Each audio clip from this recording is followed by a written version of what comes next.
Hi welcome to my YouTube channel knowledge with Ragib. तो चलिए आप प्री मिडिवल देख लेते हैं। इनसेट आपका कंप्लीट हो चुका है, मॉडर्न आपका कंप्लीट हो चुका है।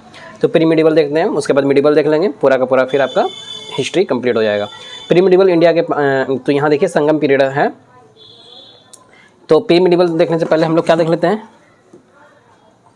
साउथ इंडिया में जो कुछ हुआ उसके बारे में थोड़ा देखते हैं। देखिए संगम पीरियड जो है बहुत ज़्यादा इंपॉर्टेंट नहीं है, बट हाँ थोड़ा देख लेते हैं ऊपर।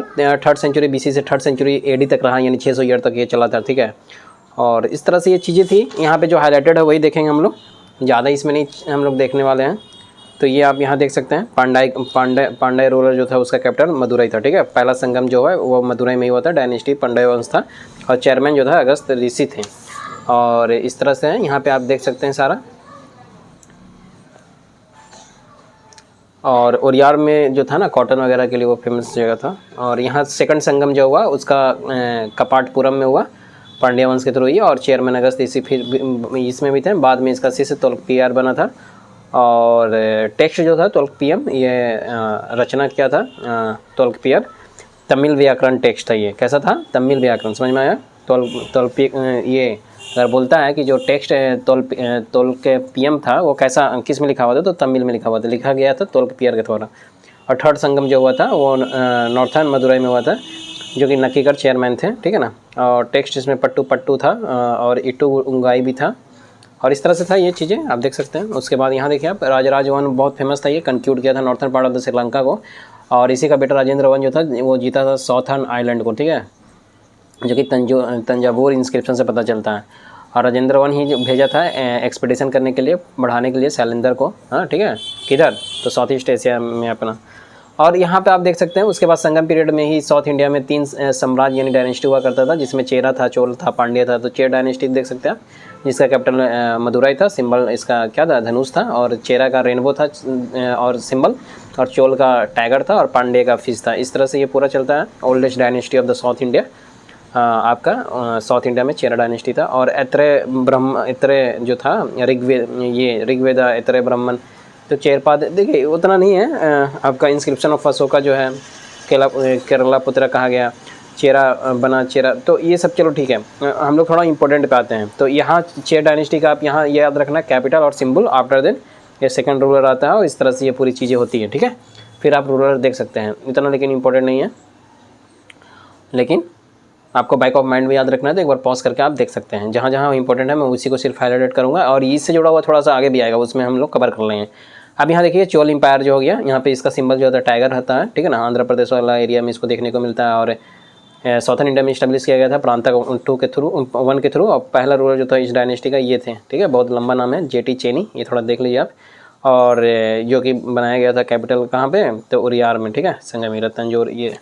उसके बाद आप यहाँ देख सकते हैं, इस तरह से आपका ये पूरा चलता है। इलारा नेक्स्ट रूलर था, अटैक किया श्रीलंका को, ठीक है ना। He was the only ruler of the Chola empire who attack Sri Lanka. Elara किसमें, चोला में। और फिर कार्यकाल बनता है, ठीक है ना, इस तरह से। और फिर लास्ट ग्रेट रूलर इस तरह से आपका चलता है, और ठीक है, फिर ये है। और आप देख सकते हैं कि 9th सेंचुरी में भी चोला एम्पायर होगा, तो पिरामिडल में, तो उसमें देखेंगे ना, तो फाउंडर जो था वो विजयलाया बना था, ठीक है। तो इस तरह से है यहाँ पे आप, यहाँ आप देख सकते हैं। उसके बाद यहाँ देखिए चोला आर्टिस्ट है, ठीक है ना, bronze sculptures, ideal of Nataraja Shiva बोलते हैं, 4 हैंड था। और पांडे एम्पायर में अगर देखिएगा ना, तो सिंबल फिश था उसका, और तमिल वाला एरिया में आपको देखने को मिलता है। तो ये इस तरह से कुछ इसका था। फिर वहाँ पे एहोल इंस्क्रिप्शन से इंपॉर्टेंट है, याद रखिए, जो कि संस्कृत और ब्राह्मीण में लिखा हुआ, जो रवि कृति के द्वारा लिखा गया, और पुलकेशिन 2 में था, ठीक है, कालिदास नेम मेंशन। तो यहाँ पे रवि कृति किसके कोड में था, तो पुलकेशिन 2 के कोड में था, ठीक है। तो आपको ये अंडरस्टूड हुआ होगा। तो देखते हैं थोड़ा मिडिवल इंडिया। तो यहाँ पे देखिए 712 AC से AD से लेकर 1707 AD तक चलता है। इसमें पूरा कहानी नहीं पढ़ेंगे हम, आप देख सकते हैं किस तरह से हुआ और क्या हुआ, लेकिन ये सब एक तरह से कहानी है, ये आपको बताया भी है। मिडिवल तो अच्छे से पढ़ाया है, आप जाके देख सकते हैं, वहाँ पे बहुत डिटेलिंग में बहुत कम समय में कवर किया हुआ है, ठीक है। इस तरह से कौन कौन आया, फिर किस तरह से हुआ, ये सारा एक बार आप पॉज करके अगर देखना चाहते हैं तो पढ़ सकते हैं। लेकिन हम लोग क्या करेंगे, इंपॉर्टेंट वाला जो पॉइंट है उसी को हाईलाइटेड करेंगे। और यहाँ पे आप देख सकते हैं इस तरह से ये सारी चीज़ें हुई। और होते हुए यहाँ पे थोड़ा सा ये देख लीजिए आप, बर्थ हुआ था मक्का में 570 AD में, सऊदी अरबिया में। और 610 AD में इनलाइटमेंट हीरा केव में मिला था, जिब्राइल का दीदार हुआ था। और इस तरह से उस समय ऑलरेडी क्रिश्चियंस और जुडिज्म यहाँ पे चल रहा था। और 622 में फिर क्या होता है, मक्का से वो हमेशा के लिए बाहर निकाल दिया गया, तो इसी को हिजरत बोलते हैं। मक्का से मदीना जाने को हिजरी संवत 622 AD में वही चालू होता है, ठीक है। और 632 में इनका क्या हो जाता है, मदीना में इंतकाल हो जाता है। मोहम्मद साहब का समझ में आया। सक्सेसर कौन बनेगा इस चीज़ को लेकर पूरा वो था, तो वो पूरा कहानी हम बताएं हैं, बार बार इसमें बताएंगे, लंबा होगा ये, तो बस हम लोग क्या है ये इसको क्यों देखने की कोशिश कर रहे हैं। ये सारा कहानी आपको बताया हुआ, जाके आप देखिएगा, ठीक है, वहाँ आपको पूरा क्लियर हो जाएगा।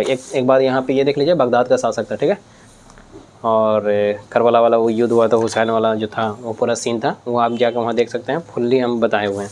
अब यहाँ पे देख सकते हैं इस तरह से ये पूरा सुन्नी शिया सूफी कम्युनिटी इस तरह से आते गया। फिर अरबियन इन्वेजन ऑफ इंडिया में हुआ, जो कि यहाँ पे भी बताया था आपको, हरिश्चंद्र के थ्रू 99% जो है 712 मानते हैं, और BD महाजन 711, तो करेक्ट वाला 712 वाला समझे। और शायद पिछला में कहीं में मैं उल्टा बोला था, वो आप ध्यान रखिएगा, ठीक है, 712 वाला ज़्यादा करेक्ट है। और उसके बाद यहाँ पे देखिए इस तरह से फिर हुआ, और सीरिया का कैपिटल दमिश्कस था, उस तरह से हुमैया डायनेस्टी था, और खलीफा का पद फिर अरब का जो उस समय रूलर अल हजाज था, उसी का आर्मी चीफ था मोहम्मद बिन कासिम, समझे। और यही फिर दाहिर जो है सिंध का जो सिंध का रूलर दाहिर था, ब्राह्मण वंश से बिलोंग करता था, देवलकोट पे वो अटैक वगैरह हुआ, वो पूरा कहानी आपको बताया हुआ है। लेकिन इतना ही याद रखिएगा ना, तो इसी से आप कोई क्वेश्चन आएगा ना तो आप उसको निपटा सकते हैं। दाहिर की 2 बेटी थी, सूर देवी और निर्मला देवी, मोहम्मद बिन कासिम इसे अगवा करके अल हजाज के पास ले गया था, और फिर वहाँ पे वो पूरा षड्यंत्र हुआ और उसको मार दिया गया था। उनकी मतलब ये दोनों बोलती है कि भाई ये मेरा इज्जत आबरू पहले ही लूट लिया है दिस डैट, तो इस हिसाब से तो वो अपना बचाव के लिए मोहम्मद बिन कासिम भी बोलता है ऐसा है तो मैं अपना सिर काट लूँगा, ये वो दिस डैट। तो चलिए कहानी में नहीं जाते हैं। तो इस तरह से ये पूरा सीन यहाँ पे क्रिएट हुआ, समझ में आया। तो ही वॉज द पहला मुस्लिम जो अप्लाइड किया था जजिया इन इंडिया में, समझ में आया। और इस तरह से रखा, और जो कि टैक्स जो था which is paid by the non Muslim 1/2। तो ये पूरा कवर क्या हुआ है, यहाँ बार बार बताऊँगा तो लंबा होगा ना, वहाँ आप देख लीजिएगा, खत्म हो गया। भारत के इतिहास में गोल्डन कॉइन सबसे पहले कौन, इंडो ग्रीक चलाया था, ठीक है ना। और प्योर गोल्डन कॉइन बोल देगा तो कुषाण के द्वारा चलाया गया था सबसे पहले इंडिया में, तो यही चलाया था। और भारत में सबसे पहला मुस्लिम जो था गोल्डन कॉइन चलाया था तो मोहम्मद बिन कासिम था मुस्लिम में। और यूरोपियन डच भारत में गोल्डन कॉइन चलाया था जिसको पेगोडा कॉइन बोला गया था, ठीक है। तो ये पूरा ये ऐसे सीन क्रिएट होता है, ये पूरा आपको कवर किया हुआ है, इसलिए इसको हम लोग ज़्यादा क्या कर रहे हैं, चीज़ों को ज़्यादा घुस के नहीं बता रहे हैं। देखिए चरक संहिता में ये देख लीजिए थोड़ा, चरक संहिता जो था पहला सेंचुरी में अरब के द्वारा 2 साहित्य बुक जो था, साहित्य बुक को अरबी भाषा में ट्रांसलेट किया गया था। पहला चरक साहित्य को पहला 1st सेंचुरी में किया गया था, जो कि राजा कनिक से कुषाण डायनेस्टी का फिजिशियन जो थे चरक, इसने ही चरक संहिता लिखा था, तो इसको करवाया था। और दूसरा था पंचतंत्र, जो विश्व में बाइबल के बाद दूसरी सबसे प्रसिद्ध पुस्तक है ये, जो कि पंचतंत्र किसको द्वारा, विष्णु शर्मा के द्वारा लिखा गया था गुप्ता पीरियड में। और इसको भी अराबिक में इसका अनुवाद जो हुआ तब उस बुक का फिर नाम हो गया कालियाबादिमना के नाम से किया गया था, ठीक है। और इस तरह से ये पूरा सीन चलता है। और चचनामा जो पुस्तक है इसमें भी आपको बताया था कि ये जो दाहिर हुएर वाला युद्ध हुआ तो ये इससे पता चलता है चचनामा बुक से, ठीक है। आप चचनामा बुक को कौन लिखा है वो सब भी वहाँ जाकर देखिएगा, बता दिए आपको। उसको ट्रांसलेट कौन करवाया, और ओरिजिनली अरबिक में लिखा हुआ है कि किस में लिखा हुआ है, पर्शियन में लिखा हुआ है, तो सारा वहाँ पे बताया गया है, आप जाके देख सकते हैं। उसके बाद ये पूरा सीन होने के बाद यहाँ पे गजनबी भारत पे 17 बार आक्रमण करेगा, ठीक है ना। तुर्किश गौरी जो है गौरी ये भारत में मुस्लिम रूलर स्थापित करेगा एंड दिल्ली सल्तनत शुरू होगा। यहाँ का एक्चुअल मिडिवल पीरियड शुरू होगा, समझ में आया। अब यहाँ पे देखिए और अब तो ऐसे जानते होंगे सोना खाने से सुरक्षित होता है तन, और चांदी खाने से तेज होता है दिमाग। इसका मतलब इतना नहीं कि बहुत ज़्यादा सोना खाना है, बहुत ज़्यादा चांदी खाना है। और अगर आप साइंटिफिकली देखिएगा तो क्या ये ट्रू है, बताइए, कभी इसको कवर करेंगे आपके लिए, ठीक है। यहाँ देखिए अब 3 डायनेस्टी था और इस तरह से लड़ाई वड़ाई चलता है। तो आपको ये पहले भी थोड़ा बताए थे, कन्नौज वनौज को लेके था। तो राजस्थान एंड गुजरात के क्षेत्र में प्रतिहार शासक रूल किया था, और पाल वाला डायनेस्टी जो था बंगाल में, और राजपूत जो है साउथ इंडिया डेक्कन में कर रहा था। फाइनली प्रतिहार जीता था, समझे। तो जो अरबियन इन्वेजन हुआ ना, तो उसके बाद यही 3 उभर के आया था, समझे। तो ये पूरा सीन चला, और उसके बाद ये जो सीन चला तो उसको देखिए कवर कर लेते हैं। तो यहाँ पे क्या हुआ था, तो फाइनली प्रतिहार शासक जीत जाएगा और इस्टेब्लिश करेगा गुर्जर डायनेस्टी बोल सकते हैं या प्रतिहार डायनेस्टी। अब नॉर्थ इंडियन डायनेस्टी में जो प्री मिडिवल वक्त में क्या कैसा था क्या नहीं था, तो उसको थोड़ा देखते हैं। तो देखिए आइए थोड़ा एक बार देखने की कोशिश करते हैं। उसके बाद अब यहाँ देख सकते हैं तो किस तरह से चलता है। तो पुष्पभूति का तो आपको बताए थे, पहला कैपिटल उसका थानेश्वर था, ठीक है ना, हरियाणा में ना। और हर्षवर्धन का सेकंड कैपिटल कन्नौज था, यूपी में है जो कि। और यहाँ पे देखिए ये पूरा ये सब सीन चलता उभर कर आई और फिर शासक हर्षवर्धन हुआ। फिर जब हर्षवर्धन भी खत्म हो गया ना, तब आकर्षण केंद्र कन्नौज हो गया था। और आकर्षण केंद्र जो कन्नौज हुआ तो वहाँ पे प्रतिहार डायनेस्टी और ये गुजरात राज, तो आपको पीछे बताएं तो ये फाइनली ये होता है। तो ये ट्रायंगुलर जो चला ना, तो फर्स्ट स्टेप में क्या हुआ प्रथम, तो ये उतना डिटेलिंग में आपको आई थिंक सो यहाँ ज़रूरत है नहीं, कहीं पूछता है, तो इसलिए हम लोग इसको स्किप करते हैं। अगर आपको देखना है तो आप पॉज करके इसको पढ़ सकते हैं। तो इस तरह से वो पूरा सीन हुआ। फाइनली कौन जीता और कौन कौन इन्वॉल्व था और कहाँ से था, ये आपको पहले ही हम बता चुके हैं, तो आपको अंडरस्टूड हो चुका होगा, ठीक है। तो उसके बाद ये चला, उसके बाद गढ़वाल डायनेस्टी वगैरह देखिए, तो आप इस तरह से गढ़वाल का डायनेस्टी चलता है, ठीक है। आप ये इसको भी देख सकते हैं अगर देखना चाहते हैं तो। आफ्टर देन उसके बाद क्या होता है कि ये पूरा सीन चलने के बाद फिर चौहान डायनेस्टी चलता है। चौहान डायनेस्टी दिल्ली अजमेर वाला एरिया में, ये आगे आएगा थोड़ा, उसको वहाँ कवर कर लेंगे। और इस तरह से ये सीन आपका पूरा क्रिएट होता है, ठीक है। उसके बाद आप यहाँ देख सकते हैं, फिर यहाँ आप देखिए जो कि आपको मालूम भी होगा कि चंद्रबदाई जो था कोड पोएट था, और ये इसका लिखा हुआ था पृथ्वीराज रासो, ठीक है ना। और इसमें ही गौरी जो है वो 16 बार हराया पृथ्वीराज चौहान एंड हर बार माफ़ कर देता था, ठीक है। तो इस तरह से ये पूरा सीन चला, ठीक है। एक पॉइंट यहाँ पे ये देख लीजिए आप कि पृथ्वीराज चौहान जो था उसको पृथ्वीराज थर्ड भी बोला जाता है या राय पिथौरा भी बोला जाता है, समझ में आया। और एक चीज़ ये भी देख लीजिए आप कि आगे आएगा, वैसे मैं वहाँ पे कवर किया हूँ, लेकिन यहाँ पे देख लीजिए आया है तो वक्त जो यहाँ पे था ना, अनवाहेड़ का चालुक वंश चल रहा था और जिसका शासक मूलराज टू था, उसने गौरी की लड़ाई हुई, बट उसने राजस्थान के माउंट आबू नामक स्थान में गौरी को क्या कर दिया था, तो पराजित कर दिया था। मूलराज टू क्या कहता है, गौरी को हराया था, कहाँ, माउंट आबू पे, ठीक है। समझ में आ गया। तो इस तरह से आपका ये वाला भी कंप्लीट होता है। उसके बाद आप इसके आगे आपका आ जाएगा ये, यहाँ देखिए, तो इसके कंटेम्प्रोरी ये दिस डैट। उसके बाद 1191 में पहला बैटल ऑफ तराइन होता है जिसमें गौरी और पृथ्वीराज होता है, तो पृथ्वीराज जीत जाता है, लेकिन सेकंड बैटल ऑफ तराइन में गौरी जीत जाता है, ठीक है, उसको हरा देता है। और 1193 में ही क्या करता है, कैपिटल बनाता है दिल्ली को गौरी। और इस तरह से ये पूरा सीन चलता है, ठीक है, आप देख सकते हैं। उसके बाद फिर यहाँ पे सीन चलने के बाद देखिए ये सब उसी तरह से कहानी है। यहाँ पे आप देख सकते हैं फिर ये सीन चला, फिर चंदेल वाला आता है, तो चंदेल या फिर जेजाकभूति बोलते हैं इसको, ठीक है ना, बुंदेलखंड वाला एरिया में है। ये जो है इसका कौन है, नुनहाक जो है यही, और कैपिटल इसका खुजराहो था, तो ये इसका फाउंडर था और कैपिटल आप देख सकते हैं। उसके बाद आगे चलते हैं हम लोग। इस तरह से फिर करने के बाद क्या होता है कि परमार डायनेस्टी ऑफ मालवा आता है, और इस तरह से ये यहाँ पे आपका पूरा ये सीन चलता है। फिर चालुक्य डायनेस्टी ऑफ निरवाड़ सोलंकी का आता है, ठीक है। तो यहाँ पे देखिए मूल राजवन जो था, ठीक है ना, इसको हराया था गौरी, ठीक है। उसके बाद आप यहाँ देखिए, यहाँ देखने के बाद आपको ये शायद आगे कहीं पे कवर हुआ है, इसलिए यहाँ पे कवर नहीं किए हैं। पाल डायनेस्टी जब चलता था तो गोपाल जो था फाउंडर था और मुंगेर इसका कैपिटल रखा गया था, ठीक है, इस तरह से। और धर्मपाल भी आप जानते होंगे धर्मपाल के बारे में कि विक्रमशिला यूनिवर्सिटी इसने बसाया था।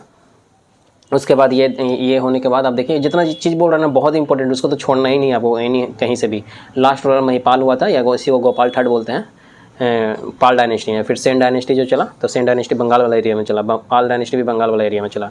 पाल डायनेस्टी जो था 750 से 770 से चला था, ये 11वीं सेंचुरी, ये बाद में आया, समझ में आया। नदिया और सामंत सेन जो था इसका फाउंडर था और नदिया इसका कैपिटल था, समझ में आया। तो इस तरह से ये पूरा सीन आपका क्रिएट हुआ।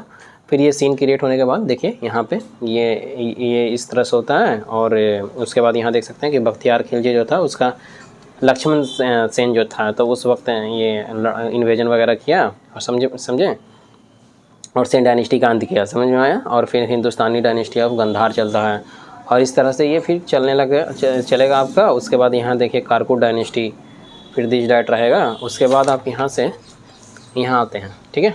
तो जितना भी इंपॉर्टेंट पॉइंट था ना, थोड़ा कैपिटल क्या है नहीं है, साउथ इंडियन डायनेस्टी थोड़ा देख लीजिए। तो यहाँ पे जैसे राष्ट्रकूट वाला जो था तो दांती दुर्ग था, मान्य खेत, ठीक है ना, कैपिटल था। और लास्ट रूलर इसमें कौन था, तो करक ठड जो था लास्ट रूलर, और दंती दुर्ग इसका फाउंडर था, मान्य खेत इसका कैपिटल था।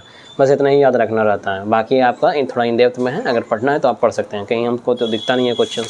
सो डैट इज़ वाई हम लोग क्या कर रहे हैं, बहुत ही शॉर्ट में बहुत कम इनपुट के साथ ज़्यादा आउटपुट लेने की कोशिश कर रहे हैं, ठीक है। अब बकाटक डायनेस्टी फिर चला, ठीक है। तो बकाटक में क्या था, विंध्या शक्ति जो था वो फाउंडर था, और 3rd सेंचुरी से 6th सेंचुरी तक ये चलता है बकाटक डायनेस्टी। और ये 752 ईस्वी के आसपास चलता है। दंती दुर्ग या दंती बर्मन, ठीक है ना, दोनों नाम सही है, फाउंडर था। और चालुक्य डायनेस्टी ऑफ द बदामी, तो ये आप देखिएगा तो 6th सेंचुरी से 8th सेंचुरी चला। और ये इस तरह से चालुक्य डायनेस्टी में सोर्स आईहोल इंस्क्रिप्शन से पता चलता है। पुलकेशन 1 जो था पुलकेशन 2 के थ्रू आईहोल लिखवाया गया था, ठीक है ना। तो ये पुलकेशन 1 फाउंडर था। तो इस तरह से ये यहाँ पे सीन चला। फिर यहाँ देखिए आप पल्लव डायनेस्टी आ जाएगा। तो पल्लव डायनेस्टी में आपका यहाँ सिंह विष्णु रहेगा, ठीक है ना। 565 से ये 600 और वैष्णव धर्म को मानता था, और इस तरह से ये यहाँ पे आपका चलेगा। और ये सब इंपॉर्टेंट नाम है, ठीक है ना। नरसिम्हा वर्मन 1, तो ये पल्लव बड़ा इंपॉर्टेंट है, पल्लव आप देख सकते हैं। तो ये महेंद्र वर्मन 1 हो गया, फिर उसके बाद नरसिम्हा वर्मन 1 आएगा। तो ये इस तरह से होता है। महाबलीपुरम के रथ मंदिर का निर्माण करवाया था कौन? नरसिम्हा वर्मन 1। तो ये पूछता है, पल्लव डायनेस्टी का पोर्ट था महाबलीपुरम। तो ये आपको याद रखना है, बहुत इंपॉर्टेंट पॉइंट है। और नरसिम्हा वर्मन 1 ही जो था वो पुलकेशन 2 को हराया था, समझे। और इस तरह से ये पूरा हुआ। और 641 ईस्वी में इन ही रूलिंग पीरियड में क्या हुआ था, चाइनीज ट्रैवलर हुंगसांग जो था वो विजिट किया था कराची, ठीक है ना। कांची, नॉट कराची, कांची। एंड सी की पुस्तक लिखी थी। तो नरसिम्हा वर्मन 1 के भी कंटेम्पोररी आपका ये देखने को मिलेगा, हुंगसांग, ठीक है। और नालंदा यूनिवर्सिटी में क्या हुआ, हुंगसांग जो था वो बौद्ध शिक्षा ग्रहण किया था। और नरसिम्हा वर्मन 2 जो था ना वो कांची के जो कैलाश मंदिर था ना, एंड महाबलीपुरम के जो शोर मंदिर था ना, उसका निर्माण करवाया था। तो आप देख सकते हैं महाबलीपुरम के रथ मंदिर का निर्माण कौन करवाया है, तो नरसिम्हा वर्मन 1, बाकी ये नरसिम्हा वर्मन 2 करवाया है। तो यहाँ इस तरह से लास्ट ग्रेटेड रूलर रहा था नंदी वर्मन 1। तो इस तरह से ये चीज़ें हैं। और नंदी वर्मन 1 जो था वही मुक्तेश्वर टेम्पल और बैकुंठ जो पेरुमल मंदिर का निर्माण करवाया था। तो ये थोड़ा इंपॉर्टेंट पॉइंट था, वो आपको याद रखना है। चोला वाला देखिएगा तो चोला में करिकाल जो था 300 BC में फाउंडर था, लेकिन 8th सेंचुरी BC में विजयलाया फाउंडर था, ठीक है। तो इस तरह से ये चोला का सीन बनता है, चोला का सीन बना। उसके बाद यहाँ देखिए आप, फिर प्रांत तक आता है और दिस डैट। और उसके बाद राजराज 1 आता है। तो चोला का जो ग्रेटेस्ट रूलर हुआ था वो कौन हुआ था, राजराज 1 ही हुआ था। यही जो था वो ग्रेटेस्ट रूलर था, समझ में आया। He attack Sri Lanka and defeated the ruler named Mahendra जो 5 था ना, वहाँ उसको हराया था और कंक्यूट किया था नॉर्थन पार्ट ऑफ श्रीलंका को, राजराज 1। और इस तरह से ये आता है। उसके बाद यहाँ देख सकते हैं आप राजेंद्र 1 हो गया, दिस डैट। और ये राजधीरज 1। आप राजराज 1 में एक और फेमस बात देख सकते हैं कि ये जो था ना, ये जो तंजौर के बृहदेश्वर जो मंदिर है उसका भी निर्माण यही करवाया, ठीक है ना। और इसने अपने शासनकाल में एक दूत मंडल को चाइना भी भेजा था। तो ये ऐसा करने वाला यही बंदा था। ही नेम्ड एट द पार्ट जो मुंडी चोला जो था मंडलम, ही बिल्ड शिवा टेम्पल। तो एक्चुअली बृहदेश्वर मंदिर आपको याद रखना है कि तंजौर में निर्माण राजराज 1 के वक्त ये करवाया था। तो ये हो गया आपका राजेंद्र 1 का हो गया। और गंगा, ये जो है गंगा कोंड मंडलम, ये जो है ना टाइटल यही राजेंद्र 1 लिया है, ठीक है ना। तो ये बहुत पूछता है, तो ये आपको याद रखना है। बाकी आई थिंक सो इसमें इतना इंपॉर्टेंट वाला चीज़ नहीं है। तो हम लोग फिर अब स्किप करते हैं, आगे चलते हैं। लास्ट रूलर जो इसका हुआ था चोला में वो कुलुटुंग 3rd हुआ था। उसके बाद हम लोग मिडिवल अब चलते हैं। तो आपको यहाँ पे क्या हुआ कि जो प्री मिडिवल में जितना था वो पार्ट कवर हो चुका है। अब आपको सिर्फ बचा मिडिवल। तो ये मिडिवल हो जाएगा इसमें, और थोड़ा सा इसमें है मिडिवल।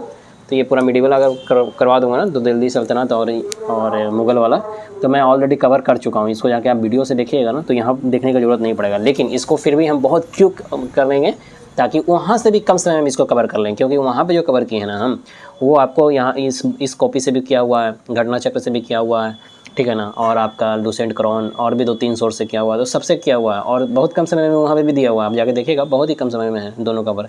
लेकिन फिर भी स्टिल इस कॉपी से भी मैं करवाऊँगा, और विदिन 15 से 20 मिनट में करवाने की कोशिश करूँगा। जो हाईलाइटेड पार्ट है ना वही पूछता है, उतना ही पूछता है जनरली। 60% आप कवर कर लीजिएगा। अगर मान लीजिए हम जितना आपको करवाएंगे ना, आप उसको कर लीजिए, यकीन मानिए कि जो क्वेश्चन आएगा ना 60% वहाँ से कवर एकदम हो जाएगा, ठीक है ना। कम इनपुट में ज़्यादा आउटपुट निकालने की कोशिश है। चलिए, होप आपको ये वीडियो पसंद आई हो। अगर ये वीडियो पसंद आई हो तो please like, share and subscribe. Thanks for watching.